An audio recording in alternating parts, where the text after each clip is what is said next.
기쁨의 좋은 소식을 늘 기다리고 있습니다. 그런데 사람이 어떤 생각을 하느냐에 따라서, 무엇을 추구하느냐에 따라서 기쁨의 소식이 다를 수도 있어요.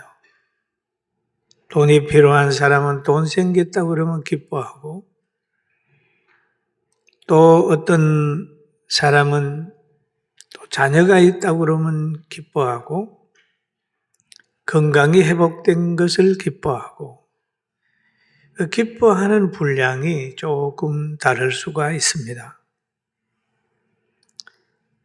그러나 이 땅에 있는 모든 것들은 때로는 기쁨이 슬픔되기도 하고, 때로는 슬픔이 지난 다음에는 지나보면 그것이 기쁨의 문턱이었다, 그렇게 생각을 하고 감사하는 사람도 있을 수 있습니다.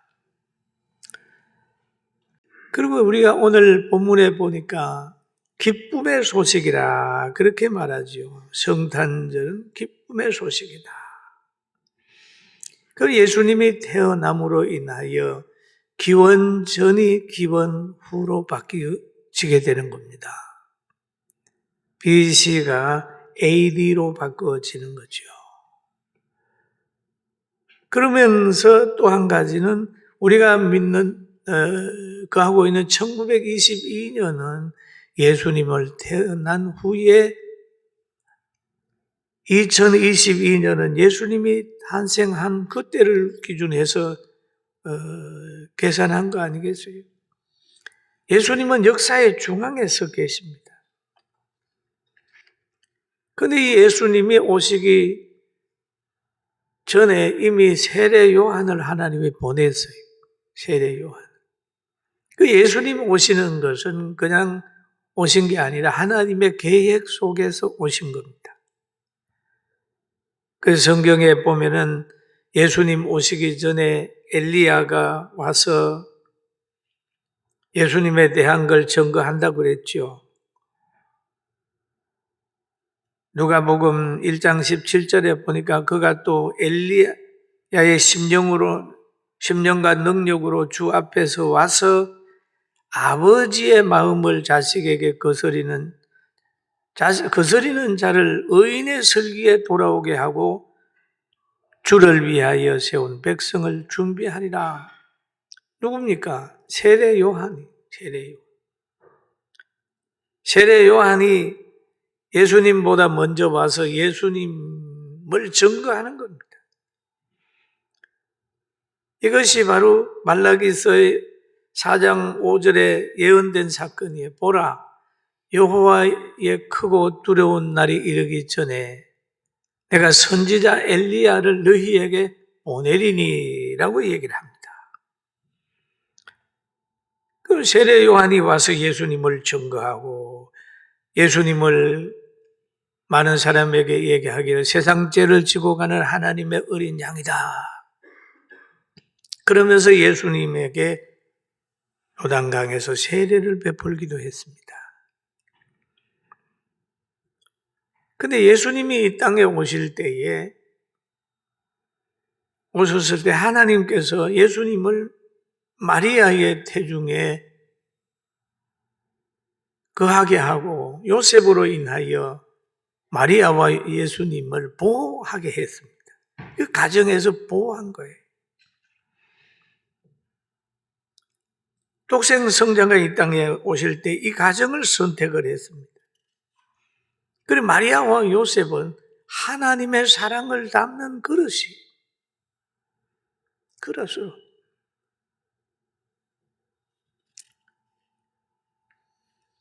그릇이다. 여러분, 영혼을 담고 있는 그릇이 육체예요. 근데 이 그릇은 내용물이 뭐냐에 따라서 가치가 달라집니다. 가치가 달라요. 뚝배기라 할지라도 거기에 금을 담으면 금 그릇, 금의 가치가 있어요. 거기에 다른 걸 담으면 또 다른 가치가 생기겠지요. 그리고 마리아의 요셉의 가정은 소중한 가정이에요.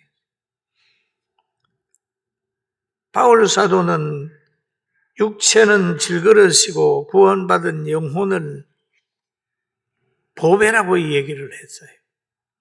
고린도 교회에다가 이런 말을 합니다. 4장 7절에 우리가 이 보배를 질그릇에 가졌으니 이는 심히 큰 능력이 하나님께 있고 우리에게 있지 아니함을 알게 하려 함이라 그랬습니다. 여러분, 구원받은 여러분들은 다 영원한 생명을 가졌기 때문에 육체는 질그릇이지만은 안에 있는 구원받은 영혼은 천한보다 귀하고 보배입니다. 할렐루야. 보배를 가진 사람, 하나님의 자녀의 능력을 받은 사람들이 자기를 그렇게 천하게 생각하면 안 돼요. 하나님은 그렇게 귀하게 여긴단 말이에요. 마리아가 잉태된 자는 구원자 예수님인데 그걸 아무도 몰랐어요. 마리아가 그 엄청난 진리, 생명을, 하나님의 사랑을 품은 줄 아무도 몰랐어요. 요셉과 마리아만 알게 된 겁니다. 그런데 그 아이가, 그 예수님이 태어났습니다. 태어나요. 이 사람들은, 마리아와 요셉은 어떻게 알았느냐? 하나님의 천사가 얘기를 해가지고 아는 거예요. 하나님의 아들인 것을 압니다. 그런데 이 예수님이 지금 태어나는 겁니다. 이제 때가 돼서. 여러분, 미가서 5장 2절 한번 같이 보실까요? 읽어봅니다. 베들레헴 에브라다야, 너는 유대 족속에 작을지라도 나올 것이라. 그의 근본은 상고의 영원에 있느니라. 그랬거든요. 예수님 태어나기 전에, 오래전에 미가 선지자를 통해서 베들레헴에서 태어난다, 이렇게 예언됐어요. 그런데 작고 큰 것은 외모로 봐서는 모른다 하는 거죠. 여러분, 모임이 있는데 그렇잖아요. 몇만 명 모여서 모이는 것보다도 거기에 중요한 사람이 있으면, 대통령이 오면 그게 국가적인 모임이 될 수 있잖아요. 큰 모임이잖아요. 그런 것처럼 베들레헴이 아주 조그마한 동네지만 예수님 태어나니까 작지 않다, 귀한 장소가 된 것입니다. 그런데 이제 예수님의 출산한 날이 이제 차가는데 마리아와 요셉이 지금 베들레헴으로 가야 되지 않겠어요? 그러니까 역사의 물레를 돌리시는 하나님이 왕의 마음을 움직여가지고 전 모든 사람에게 호적하라고, 고향에 가가지고 다 뭐를 좀 호적해라. 우리나라도 주민등록 할 때 고향에 가가지고 띄우고 그렇잖아요. 그래서 호적하라고 그래가지고 많은 사람들이 자기 고향에 가가지고 이제 그 모든 행위를 하는 겁니다.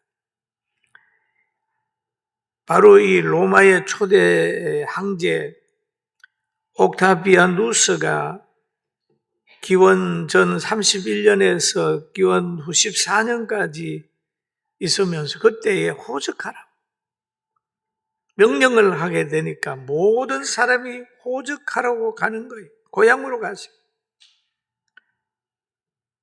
마리아와 요셉도 지금 그 고향으로 가는 겁니다. 많은 사람이 함께 갔어요. 그 베들레헴으로 가는 거예요. 하나님의 영음을 듣고 천사의 인도함을 받아가는 게 아니고 그냥 호적하러 가는 겁니다. 베들레헴에 갔어요. 갔는데 여간에 있을 곳이 없습니다. 지금 아기를 출산해야 되는데 있을 곳이 없다고 말이에요. 네? 머물 곳이 없다는 거예요. 누가 봐도 슬픔 역사입니다. 그런데 슬픈 역사가 아니라 하나님의 뜻을 이루는 역사예요. 할렐루야. 약혼한 마리아와 함께 호적하러 올라가니 마리아가 이미 잉태하였더라. 거기서 있을 때 해산의 날이 차서, 거기에 있을 때 해산의 날이 차서 첫 아이를 낳아 강보에 쌓여 구유에 누였으니 이는 여간에 있을 곳이 없음이러라. 아기를 이제 싸가지고 강보에 싸서 누이는데 누이는 장소가 없으니까 구유에 말이 밥 먹는 거기에다 누이는 거예요. 여간에 있을 곳이 없다. 여러분은 하나님의 아들이지만 화려한 곳에 태어나지 않았습니다. 그래서 예수님이 탄생을 했습니다. 그럴 이때에 이제 그 지역의 목자들이 밤에 밖에서 자기 양떼를 지키더니 그랬습니다. 이 천사가 목자에게 가서 얘기를 하는 거예요. 예수님이 태어났다고요. 그 당시에 목자들이 한두 명이었겠습니까? 그런데 이 사람은 목자 중에 복을 받은 사람이었어요. 그런데 여기에 밖에서 자기 양떼를 지키더니 라는 표현을 하고 있습니다. 이 목자는 양을 사랑하는 목자요, 사명을 감당하는 그런 목자입니다. 양을 사랑하는 목자. 그리고 목자에게 2장 9절 보면 주의 사자가 곁에 서고 주의 영광이 그를 두루 비춤에 크게 무서워하는지라는 말을 하고 있습니다. 주의 영광의 빛 앞에서 인간의 공통적으로 느끼는 것은 두려움입니다. 두려움. 마리아도 두려워했어요. 처녀가 이 말을 듣고 놀라 이런 인사가 어찌함인가 생각하며 천사가 이르되 마리아야 무서워하지 말라. 내가 하나님께 은혜를 입었느니라 라고 얘기를 했어요. 두려워해요. 성경에 보면은 천사를 만나가지고 다 두려워해요. 그러나 하나님이 기뻐하는 사람들에게는 두려워할 때 두려워하지 말라, 무서워하지 말라 그렇게. 풍랑 만나 고생하는 제자들에게 예수님이 물 위로 걸어서 찾아갔을 때 제자들이 두려워했습니다. 유령이라고 했어요. 너희 두려워하지 마라 그랬습니다. 여러분, 우리 하나님의 영광을 바라보면서 두려워할 때 하나님께서 접근하시고 위로하는 사람이 있는가 하면 그 두려움 때문에 죄 짓는 사람은 하나님의 역사가 나타나게 하면 두려워합니다. 그러나 그 두려움으로 인하여 그는 멸망하게 됩니다. 성경 누가복음 2장 10절에 보니까 천사가 이르되 무서워하지 말라. 내게 온 백성에게 미칠 큰 기쁨에 좋은 소식을 너희에게 전하노라. 천사에게 그렇게 말했습니다. 큰 기쁨에 좋은 소식. 우리가 그 소식을 듣고 전하고 감사하는 사람으로 살게 되길 주의 이름으로 축원합니다. 성탄은 기쁜 날이에요. 그러나 성탄을 오게 하는 마리아와 요셉은 기쁨 대신에 고난같이 보이지만은 이 사람들의 잉태의 수고와 또는 예수님 태어난 후에 저 애굽으로 도망가서 고생하는 그것들은 천국에서 다 갚아주기 때문에 영광으로 가는 거예요. 예수 믿다가 어려움 당하고 박해받는 것은 영광으로 알고 하나님 앞에 영광 돌리며 감사하며 살게 되길 주의 이름으로 축원합니다. 그래서 여기에 보면은 예수님의 탄생을 받는 사람을 위한 것이다. 예수님의 탄생을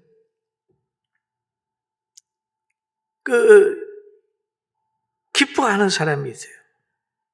예수님 여기 보면은 오늘 다윗의 동네 너희를 위하여 그랬지. 한번 따라하게. 너희를 위하여. 너희를 위하여. 예. 그러면 세상의 사람들은 자기를 위하여 삽니다. 조직도 자기를 위하여 만들고 상대를 때로는 자기 편리한 대로 이용하려고 하고 자기가 성공하기 위해서 상대를 희생시키고 높아지기 위하여 짓밟아버리고 하는 거예요. 다 그렇잖아요. 정치하는 사람들 보세요. 다른 사람에게 짓밟아버려.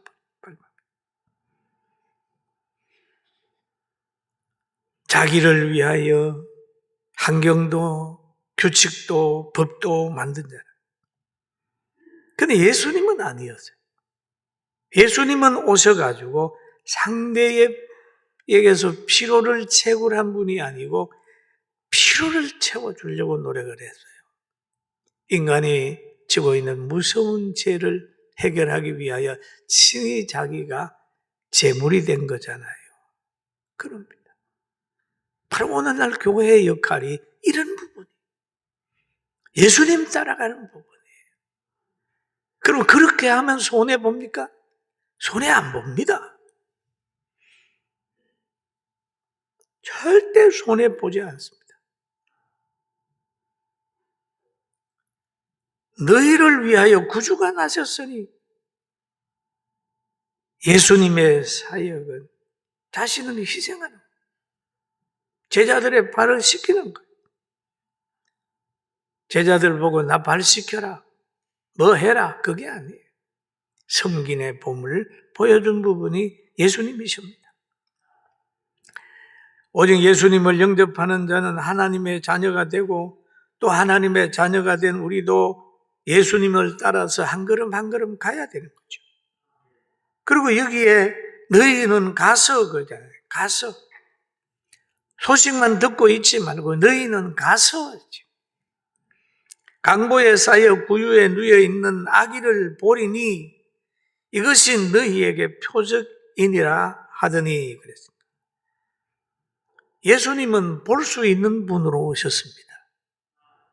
목자들이 보고 이웃 사람들이 보고 모든 사람이 볼 수 있도록 오셨어요. 그러나 예수님을 외모로 봐가지고는 하나님의 아들인 것을 몰라요.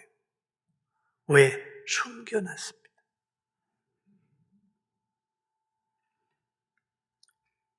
그러면 실체가 있는데 속을 모른다 그 말이에요. 어둠에 속한 사람들은 봐도 몰라요. 그런데 예수님은 제자들에게 자신의 네 하나님의 아들인 것을 능력을 보여줬어요. 풍랑이 잔잔할 때, 풍랑이 일어날 때 풍랑을 잠재웠습니다. 제자들이 그래, 이분이 누구이기에 바람과 바다도 잔잔하는고 오병이의 기적을 행해가지고 야 이분이 누구이기에 물고기 2마리와 보리떡 5개로 5,000명을 먹이시는고 이분이 누구시기에 죽은 나사로를 살리시는가? 이분이 누구시기에 장님을 보게 하는가? 이분이 누구시기에 물을 변하여 포도주가 되게 하는가? 그럼 그 사건마다 하나님의 아들의 능력이 제자들에게 보여졌어요. 여러분, 우리가 신앙생활 하면서 삶의 열매가 있어요. 사랑할 수 없는 사람도 사랑하고 견딜 수 없는 것도 견디고 여러분 예수님의 계신 곳에는 기쁨이 있고 베들레헴의 구유는 기쁨의 사건이 일어나는 거예요. 거기에 이제 동방박사들이 찾아오고 천사들이 찾아오고 천군과 천사들이 노래하는 그런 사건이 거기에 일어나는 거예요. 예수님 계신 곳에 거기에 찬양이 있고 거기에 선물이 있고 거기에 기쁨이 있고, 그러나 박해도 있지만은 그 박해는 박해하는 사람은 절대로 뜻을 이룰 수 없어요. 할렐루야. 여러분, 예수 믿고 선을 행하려고 해보십시오. 사탄들은 계속해서 막습니다. 제가 가끔 이런 때가 있습니다. 눈을 감고 있을 때와 뜨고 있을 때 생각이 달라질 때가 있어요. 과거에 어떤 분이 너무 약해가지고 눈을 뜨고 보니까 곧 세상을 떠날 것 같아요. 눈을 감고 기도하는데 보니까 안 갈 것 같아요. 보면 천막에서도 눈을 감고 보면은 하나님이 비전을 줘가지고 꽉 차고 교회가 잘 될 것 같은데, 눈을 떠가지고 보면 내가 이게 무슨 신세인가 할 때가 있다니까요. 여러분, 기도의 눈으로, 하나님의 눈으로 세상을 보고 하나님의 눈으로 자기를 보고 하나님의 눈으로 환경을 보고 천국을 바라보면서 세상을 이겨가게 되길 주의 이름으로 축원합니다. 하나님의 눈으로 봐. 안 될 게 뭐 있어요? 여러분, 우리는 세상에서 고난을 당하고 실패하는 것 같지만 인생 실패는 없어요. 천국이라고 하는 게 있잖아요. 세상에서 영원히 성공하는 분이 있습니까? 천국을 잃어버리면 많은 걸 가져도 불쌍한 사람이 되는 거예요. 그리고 오늘 그런 말이 있잖아요. 하늘에는 영광, 땅에서는 기뻐하심을 입은 사람 중에 평하다. 지극히 높은 곳은 하나님께 영광이라고 얘기를 하죠. 그리고 땅에서는 평화라고 얘기를 합니다. 평화. 그 평화는 전쟁과 평화.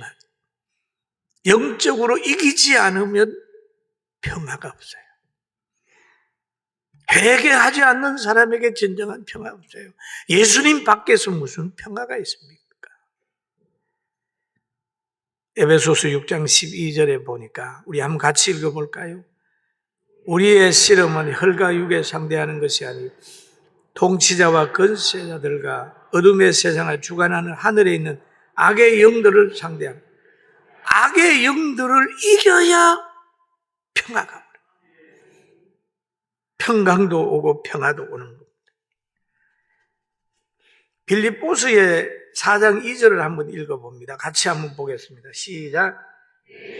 경외하는 너희에는 공의로운 해가 치료하는 강설을 비추리. 너희가 나가서 외양간에서 송아지같이 뛰리라 라고 얘기를 하죠. 경외할 때에 건강이 찾아온다. 하나님을 경외할 때에 가난도 이길 수 있고 모든 걸 이길 수 있어요. 이 하나님을 온전히 경외해서 참된 평화가 우리 모두에게 있게 되길 주의 이름으로 축원합니다.